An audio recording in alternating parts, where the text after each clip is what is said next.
تھی جسے رب نے 10 بیٹے عطا فرمائے، 10 بیٹے عطا فرمائے، اور ایک ایک کر کے جب حالت جوانی میں پہنچا رب نے واپس لے لیا۔ یہ اللہ کی آزمائش۔ مندرہ جہاں میں جمعہ پڑھاتا ہوں، ایک ماں کو میں جانتا ہوں جس کے 7 بیٹے یکے بعد دیگرے اللہ نے بلا دیا، لیکن پہاڑ ہے وہ صبر کا، پہاڑ ہے وہ صبر کا، اور ہر بار یہی جملہ بولتی ہے۔ اللہ کے بھی فرماتے ہیں جب اس عورت کا کوئی جوان بیٹا واپس لیتا تو وہ عورت کہتی مولا میرا کب تھا، تیرا تھا تو نے لے لیا، میں تیری رضا پہ راضی ہوں۔ یہ جملہ اس کا رب کو بڑا پسند آیا، اور رب نے اتنا اجر عطا فرمایا کہ پہاڑ بھی اس کی نیکیوں کا مقابلہ نہیں کر سکتے۔ تو یہ صبر ہمارے پاس، یہ صبر ہونا چاہیے۔ دیکھیں آزمائشوں کی دنیا ہے، ہر آئے دن کوئی امتحان آئے گا، آزمائش آئے گی۔ اگلے دن یہ جو حادثہ ہوا نا سواں پل کے اوپر، جو ٹریلر کی بریک فیل ہو گئی تھی، اس کے اندر جو آلٹو گاڑی تھی میرے مقتدی تھی، جو بیٹی تھی وہ ڈاکٹر بن رہی تھی اور اپنا آخری پیپر دینے کے لیے جا رہی تھی۔ مجھے بتاؤ باپ کے لیے کیا چھوٹی آزمائش، ماں کے لیے کیا چھوٹی آزمائش کہ وہ جس بیٹی کے سپنے خواب دیکھے تھے ڈاکٹر بنی، ڈاکٹر بننے سے پہلے رب نے اسے اپنے پاس بلا لیا۔ لیکن میں کہتا ہوں وہ بھی پہاڑ دل رکھنے والے لوگ۔ یہ زمانے میں پھیلی ہوئی آزمائشیں ہمارے لیے عبرت۔ اگر اللہ تمہیں آزمائے تو اس موقع پر اپنی زبان سے کوئی ایسا جملہ نہ بولنا جس سے تمہارا مالک ناراض ہو جائے۔ اچھا دوسری چیز جو میں بولنا چاہتا ہوں، اکثر ایسا ہوتا ہے ہمارے ہاں، بیٹا کدھر ہے جی دبئی کے اندر، بیٹا کہاں ہے جی سعودی عرب کے اندر، بیٹا کہاں ہے جی یورپ کے اندر، ماں فوت ہوگی، باپ فوت ہو گیا تو اس کی خاطر جنازہ لیٹ کیا جاتا ہے۔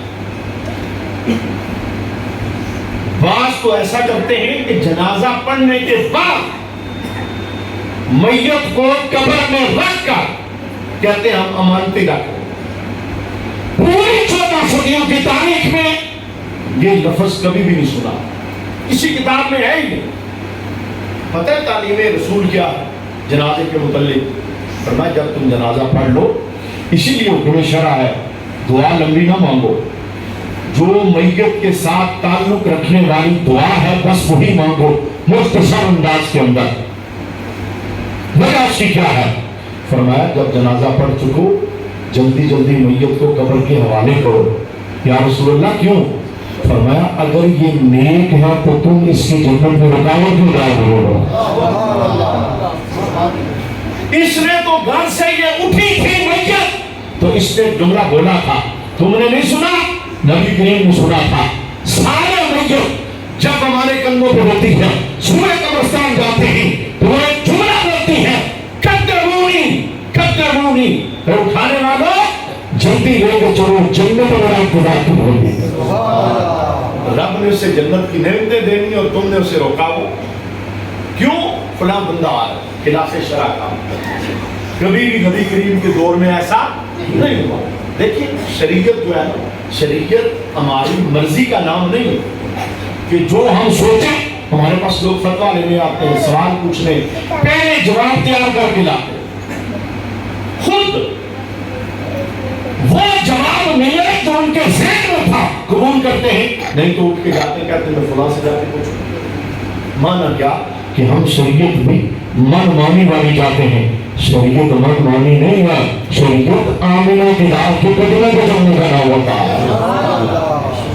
تو کسی کی خاطر جنازے کا الحمدللہ یہ جو جملے میں بول رہا ہوں ہم نے اس پہ عمل کیا ہے۔ رمضان شریف کے اندر 26 رمضان عصر کے وقت اللہ نے میرے والد صاحب کو موت عطا فرمائی۔ رشتہ داری بہت بڑی ہے، لیکن میں نے کہا جتنی دیر کے اندر قبر تیار ہوتی ہے ہم اتنا ویٹ کریں گے۔ قبر تیار کروائی اور ہم نے تراویح پڑھ کے ابا جی کو قبر کے حوالے کر دی۔ مانو کیا یہ تعلیم ہے رسول اللہ، لیٹ نہ کرو جنازے کو۔ اور یہاں 2-2 3-3 دن 4-4 دن تک انتظار کیا جاتا ہے۔ میڈیا کا دور ہے، آپ ویڈیو بنا لو، آپ اسے لائیو کال پہ لے لو، جو باہر سے آ رہا ہے اس کی خاطر میت کو روکنا یہ خلاف شرع ہے، یہ رسم ہے ہماری، اس کا شریعت سے کوئی تعلق۔ اچھا، اسی کے ساتھ جنازہ اٹھایا جاتا ہے تو کچھ لوگوں کے اندر معروف مشہور ہے، کچھ سرسوں کے دانے، کچھ اور چیزیں، ایک بندہ نہ آگے سے ایسے پیچھے پھینک رہا ہوتا ہے۔ اچھا، میں نے ایک مرتبہ پوچھا، میں نے کہا اس کی کیا وجہ ہے؟ کہا جی اس کی وجہ یہ ہے کہ اگر یہ ہم دانے نہیں پھینکیں گے نا تو پھر جلدی کوئی بندہ اور گھر میں مر جائے گا۔ میں اس کمزور عقیدے کو جڑ سے کاٹنے کے لیے ایک حدیث بتانا چاہتا ہوں۔ میت گھر میں موجود ہوتی ہے نا، ابا جی ہے، ماں جی ہے، بیٹا ہے، بھائی ہے، بیوی ہے، کوئی بھی پیارا گھر میں ہے، اس کی محبت میں ہماری آنکھ سے اشک نکلتے ہیں تو حدیث کیا بتاتی ہے؟ حضرت اسرائیل گھر کی منڈیر پہ آ کے بیٹھ جاتے ہیں۔ اور پتہ ہے جملہ کیا بولتے ہیں؟ وہ اعلان اللہ کے حبیب نے فرمایا، اگر سن لو تمہیں میت بھول جائے، رب تمہیں سننے نہیں دیتا۔ اعلان کیا ہے؟ حضرت اسرائیل کہتے ہیں، اے رونے والوں، میرا اس گھر میں کوئی آخری چکر نہیں، میں تب تک آؤں گا جب تک ایک بھی زندہ اس گھر میں موجود۔